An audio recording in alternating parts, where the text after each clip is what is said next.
Bueno, en la casilla número 7, ahora le toca el turno a la universidad, a la Escuela de Arquitectura, la BARTLETT School. David Edwards and Daniel Bowman. Por favor. David Edwards and Daniel Bowman. It's your turn. Perfecto. Muy gracias por la pronunciación, que ha sido estupenda.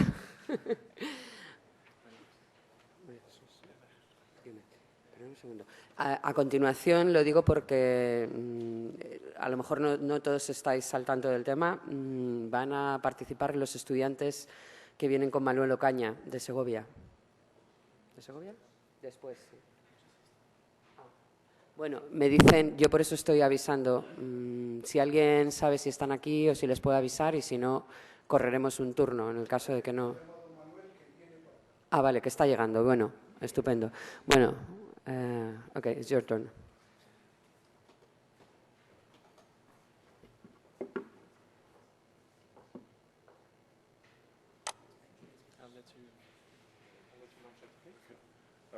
Hello, my name is Daniel. I'm sorry, but I have no idea what was just said because unfortunately I don't speak Spanish.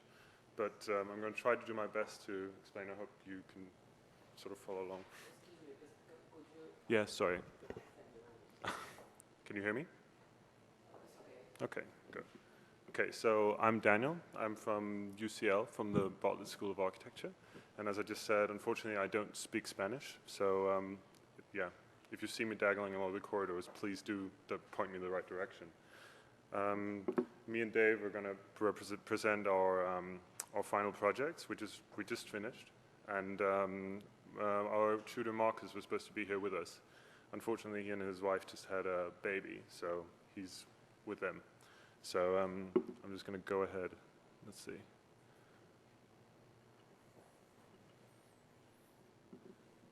Okay. Here we go. So my project is called Constructed Biotope, and it's a suggestion, a proposal for a ferry terminal and an algae-based water treatment plant in Lisbon, Portugal. So I started out with an initial exploration, which was an assignment to design a facade for this chapel in a small alley in the vicinity of the Jerónimos Monastery in western Lisbon. And the chapel is quite small, and it lost its facade in the 1755 earthquake. And I was interested in the idea of the overshadowing event erasing or leaving a trace on the architectural fabric of the city. And I explored the idea of the trace through this installation. The installation is inspired by the idea of the crying Madonna, having this religious overtone of the weeping. And it's a proposal for a crying facade for this chapel. This installation was exploring the idea of the trace and the crying of the ink. And it's a responsive ink dropper. So I explored this idea of the ink being the blood. And it's basically a pipette full of ink. When you touch it, a little motor starts rotating a plastic rod, which is suspended with shape memory alloys. The shape memory alloys are connected to motion sensors, so depending on where there is motion in the room, if people are moving past it, the rod bends in different ways, leaving a different pattern in the bottom. The facade itself was then inspired by this. It is basically a very porous thing. It has a lot of seismographs, which measure shakes in the facade itself, and translate these shakes into pulling these large wires, which leaves drops. I was quite this idea of the drawing embedding the trace of the event, and this drawing is a laser cut thing that I sent through the laser cutter after printing on it. I was quite idea of the trace being the drawing in itself. So this was the initial sort of exploration, the conceptual stage, and we then moved on to designing a large-scale urban intervention with a building proposal. And this is my site here. This is the Jerónimos Monastery. It's a UNESCO World Heritage Site. The original chapel was over here. I'll just go on to the next one. And it's this site, which is basically a land-filled area. The original coastline is along here. Originally, this monastery was straight on the coast. And in the 40s, it was all turned into a large exhibition area. And now it's just left, and it's quite abandoned. I was quite interested still in this idea of the trace, and on the waters of the Tangas, of the Teo, there are all these harmful algae blooms which have occurred because all the wetlands that originally was along the coast have disappeared. And I was quite interested in this idea of the urban environment creating this negative algae bloom, or this harmful environment, which is actually consisting of algae, which is, as we all know, the new wonder drug. It's going to be used for biofuel, for food, and for everything. So I was kind of interested in the environment of the trace and leaving that as a construct. So my urban proposal is basically designed around this idea of the outflow. The whole landscape is collecting, this water collecting landscape that then catapults stuff out into the water again. And it was about redesigning this edge. This is my site here. This is the big monastery. And this is the original area as it is now. My intervention then restructures this edge around these axes that I draw into the water to connect the monastery back to the sea. Right now there's a railway line going right through the site, which I'm then going to be putting up through tunnels. These again, we're trying to use laser cut as a way of dealing with the drawing as being something more than a print. It's something that you actually work with. So in here I took some of these ink things from the crying facade and laser cut on top of them. We tried to do, I don't know, I think everyone is talking a bit about how their school or how it's different at theirs. And I think the Bartlett is very much about learning by doing or just producing. And we've been trying very much to we have a lot of rapid prototyping facilities and a lot of laser cutting stuff. And this is the first of a series of 3D prints I did to sort of explore the idea. So this is my landscape. I have the church up here. This is the new urban intervention, like the new master plan, whatever. And I'm putting this water channeling system in here that was going to channel water off this square of the area. Just centering around this central axis, which is connecting my building intervention, which will come down here, back to the monastery, and through this very porous system of water collecting ducts. This was the original sort of conceptual sketch of it. This was the sketch for the building itself. It's developed around the end of the axis over here, sort of convoluting sort of the shapes and the traces around it. I was quite interested in trying to construct this algae farm. So the whole landscape would be channeling the water, and the building itself would be then treating the water. Yeah, this is then my building proposal. Again, a development from the first one.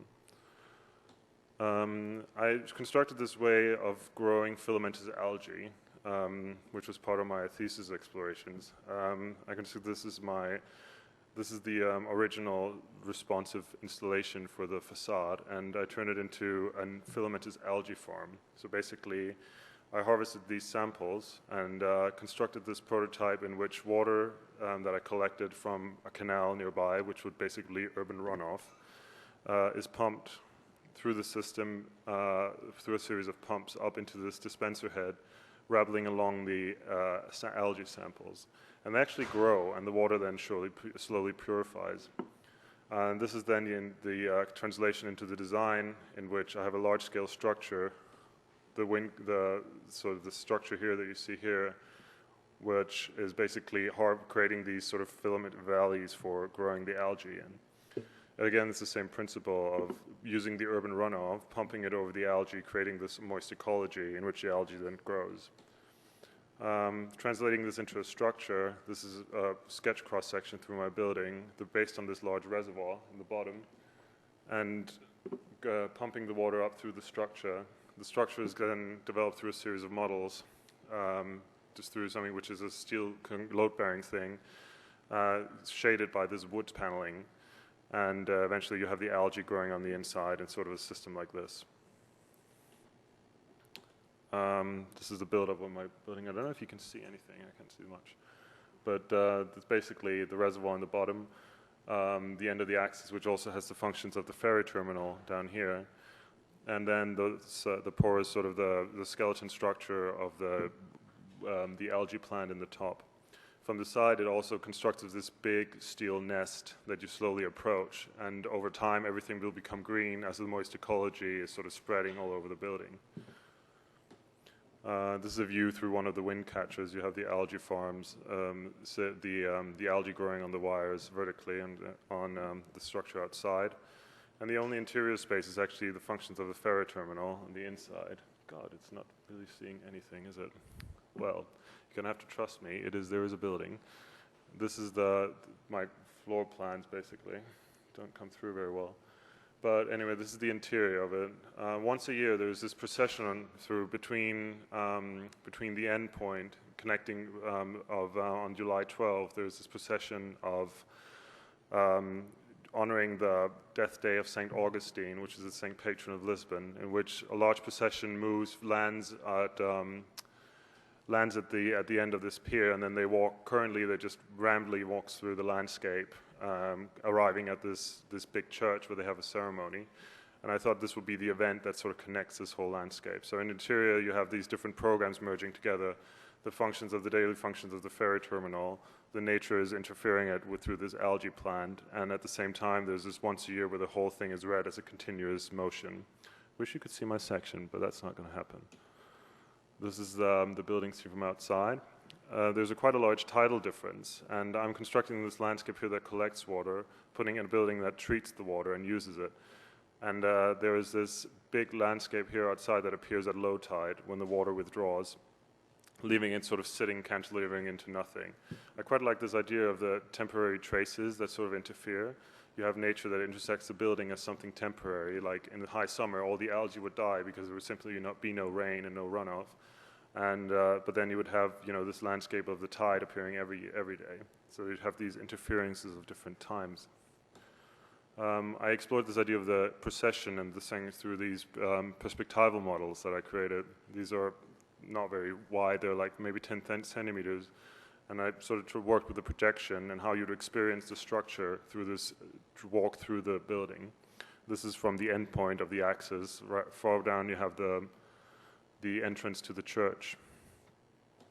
This is a section through my terminal. Again, trying to merge the drawing with the actual model, I guess. You have the reservoir on the bottom, the facilities of the ferry terminal, arrival from an underground train station, and then the structure that is connected by these wires that have the algae growing on them. In this model, I explored also the perspectival axis, but the combination of the different programs. It's constructed as a 1 to 75, and then growing smaller, constructing a fake perspective. It's drawn in sections, so right here you would have a section, again the reservoir, functions of the ferry terminal, and then the algae growing structure on top. And then I tried to work with this screen system, basically looking into what will be the supporting structure, what will be the shading structure, the different functions of the algae, working with different materials, and then how you section through the landscape as you emerge closer to the cathedral entrance.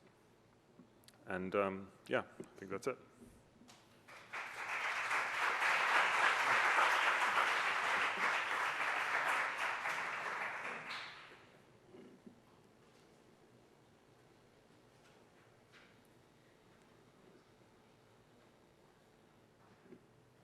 Hola. Can you hear me? Hello? I apologise also, I can't speak a word of Spanish either, so you just have to blame our translator for not being here. I began the year with the same brief as Daniel, looking at this idea of the sacred and the profane. My understanding of that is a boundary between one state and another, the one state being an exceptional, out of the ordinary, the other state being the ordinary, the mundane. You could look at this as religious, as the most obvious thing being the temple, as the earliest example, but I took it to look at the urban. Many people have described the urban as being sacred or profane, the profane being general buildings, houses, streets, terraces, things that make up the city, the sacred being those monuments, the churches, the temples, the theatres, the libraries that make the city special and add kind of a reference to the city. This idea of the threshold is explored in the Divine Comedy. I started very early on looking at the idea of architecture constructed as a journey through a series of thresholds. This text is obviously a journey describing the transitions from the sacred spaces through hell, heaven and purgatory, and back again. And this was the idea of actually what would be a architectural equivalent of this journey. Dante's journey is a description of his reality, his understanding of his world. And my idea was that I would construct an architecture that conveyed a similar narrative about my world. These first studies were looking into perception and how the different thresholds and how I could use digital techniques to manufacture perceptual thresholds that were shifting and constantly moving. So none of these spikes are the same. They're all different, but they're also subtly different, setting up different perceptions into the thing. These early ones were looking at how I could use these systems to create different atmospherics, dark, light, and they kind of set up a sort of an understanding of an architecture that was interested in human perception of space, but also in light, dark, and sort of surface texture, and how I could use these digital techniques to create that. We moved to LA in January, and we spent a week and doing a workshop, and I decided to do my final project there. This is central downtown LA. You have everything that is the city of LA. You've got the sprawl, the skyscrapers, the freeways, everything about this city that everyone understands, but what is this city? I tried to decide the idea of what would my reading of the city be. Is it a place of a dream? Is it a nightmare? Is it heaven or is it hell? The mythology of LA is that it's the American dream. You go west and you find your ultimate expression of what you want to be. It's the movies. It is that on the right. It is everything about it. It's an unreality. The reality of LA is a city that has 80,000 homeless people. It has 2 million people who can't read properly. It has 30% unemployment. So I thought the idea of LA as a place of reality and a place of unreality, and also a place where these two worlds never seem to collide. Beverly Hills never sees the homeless on the beach and vice versa. And I thought the idea of representing LA as it really is, but also as it isn't. So we moved down to my site, which I decided to put on Bunker Hill, which is the center of LA, next to all the famous skyscrapers that you always see in the movies. This is one of the few areas that's been developed more than once. It originally started off as a pueblo, and then it was redeveloped.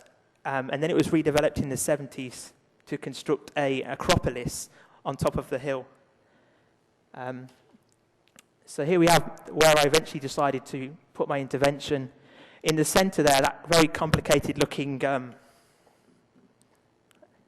thing here, this thing, that's Frank Gehry's Walt Disney Concert Hall. I'm sure you've all seen it.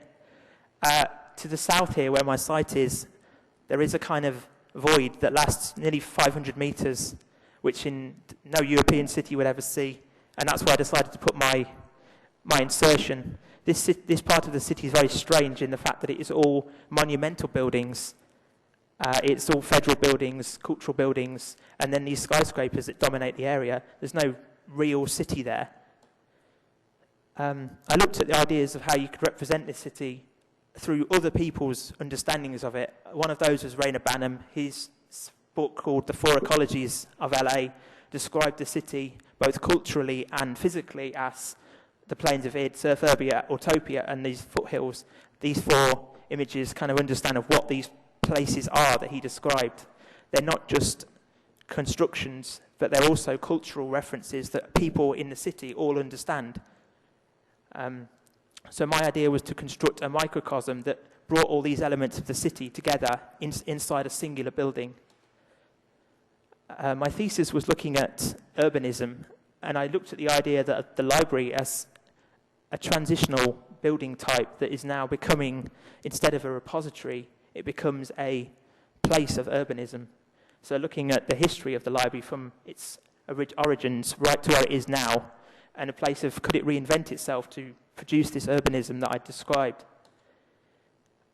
Through this kind of exploration, I came to the program of the building, which was kind of a hybrid program of many different aspects, but the core of it was to bring all these different aspects and these different tribes and different types of people that don't necessarily overlap together, and have elements of building that were of the reality of the city, but also elements of the building that were of this unreality. So On one side, you have a sort of archive for the movies.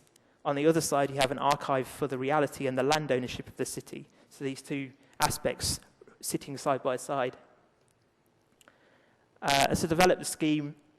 It's on a huge scale, so obviously I had to sort of develop it based on how I would actually inhabit this urban void and how I'd begin to stitch together what effectively is 3 blocks that are isolated, and how I would divide up the program into these 4 ecologies. The building itself was ended up being not structural but infrastructural.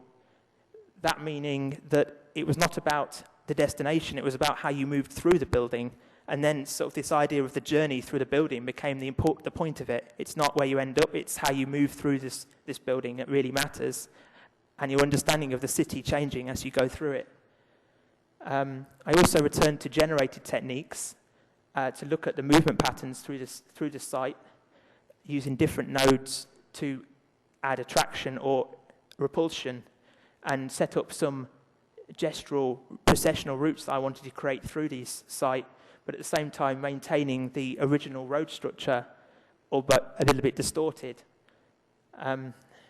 This final one was looking at the idea of my building as a sort of urban threshold and a key procession between the City Hall, which is this building down here, and the Walt Disney Hall at the other end, and the building being a kind of gateway between these two states. So this is the final model. The 3D print in the centre is my insertion. If you get an idea of these skyscrapers are sort of 200 metres tall, so you can get an idea of the scale of the insertion. This is just what ended up the final plan and section. What you see is a kind of transitional from a built environment down here to a landscape environment up here. Therefore, I don't have to deal with this building being my building and the Walt Disney being next to each other. My insertion is here, although I've sort of semi-designed the other areas of the building. It's not really a master plan as much as been designed in less detail. In section, you can see how the different elements of the building, you have this lower realm, it's underground, that's about the ordinary. You have the edge of the city, which is a kind of 3-dimensional topography that people inhabit. And then at the top, you have this floating ecology, which is what you see when you walk past it. And that's my library. Again, looking at how I was trying to develop a facade that was porous, but also adaptable and in constant flux. It's never the same twice. So as you move through the building, there's a constant shifting of perception. The holes get bigger, the holes get smaller. Sometimes you have a view that's 20 feet across. Other times you have a view that's just a frame, just a small porthole which you look out into the city. This is the final model.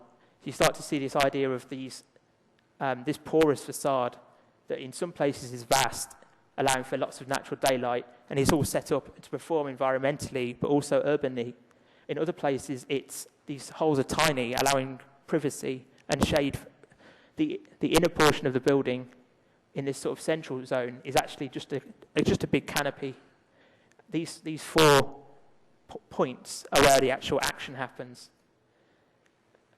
This was probably the most important of these 4 ecologies that I describe. The circulation being the most important part of the building. It's set up as like a 3-dimensional map or mesh that you meander your way through.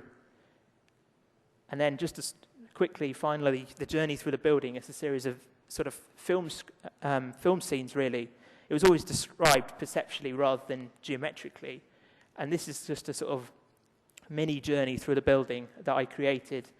This is inside the main spaces. On the left, you have this is the library, this is the reading room. On the right, you have the exhibition space that it just is for exhibition. This space here, you have a kind of glorified circulation point where people inhabit. And then the key interest being the circulation again. This is kind of the interior of the building where the different circulation paths overlap, cross. You don't just move through it, you inhabit it. And these cascades, as you move through them, allow you to sort of get views out, sometimes onto City Hall, other times onto the Walt Disney Hall, sometimes onto nothing. And then you have the kind of the last view of the thing at dusk. We have the kind of 4, the City Hall, the Walt Disney Hall here, the other entertainment complex here, the art galleries here, And then my building acts as a kind of gateway ahead, which to sort of orientate yourself as you move through to these buildings as you inhabit them. And that's it. That's everything. Thank you.